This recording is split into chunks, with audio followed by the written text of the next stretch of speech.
Peg হিসেবে মদ পান করেন? তবে জানেন কি, যে পেগ মেপে মদ খাচ্ছেন তা শুধুমাত্র কেন 30 মিলি বা 60 মিলি বা 90 মিলিতেই ঢালা হয়? আর কেনই বা মদের পরিমাপ করা হয় পেগেতে? ভারত ও নেপালে মদ পরিবেশন করার সময় এই পেগ শব্দটি ব্যবহার করা হয়। কিভাবে পেগ শব্দটি মদের একক হয়ে উঠেছে আমরা আজ আপনাদের সেটাই জানাবো।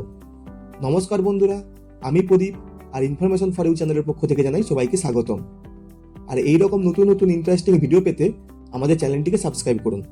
জানা যায় পেগ শব্দের অর্থ মূল্যবান ইভিনিং গ্লাস।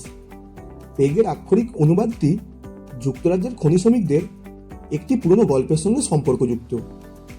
যদিও এই সত্যটিকে প্রমাণ করার জন্য খুব কম প্রমাণই রয়েছে, তবে মনে করা হয় দীর্ঘদিনের পরিশ্রমের পর খনি শ্রমিকদের এই পানীয়টিকে মূল্যবান সান্ধ্য গ্লাস বলা হতো।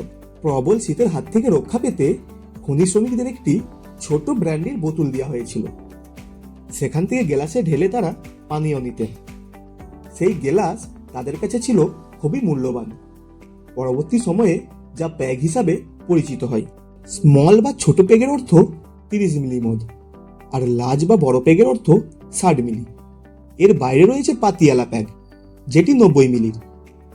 কেন এই প্যাগ শুধুমাত্র 30 বা 90 মিলিতেই মাপা হয়?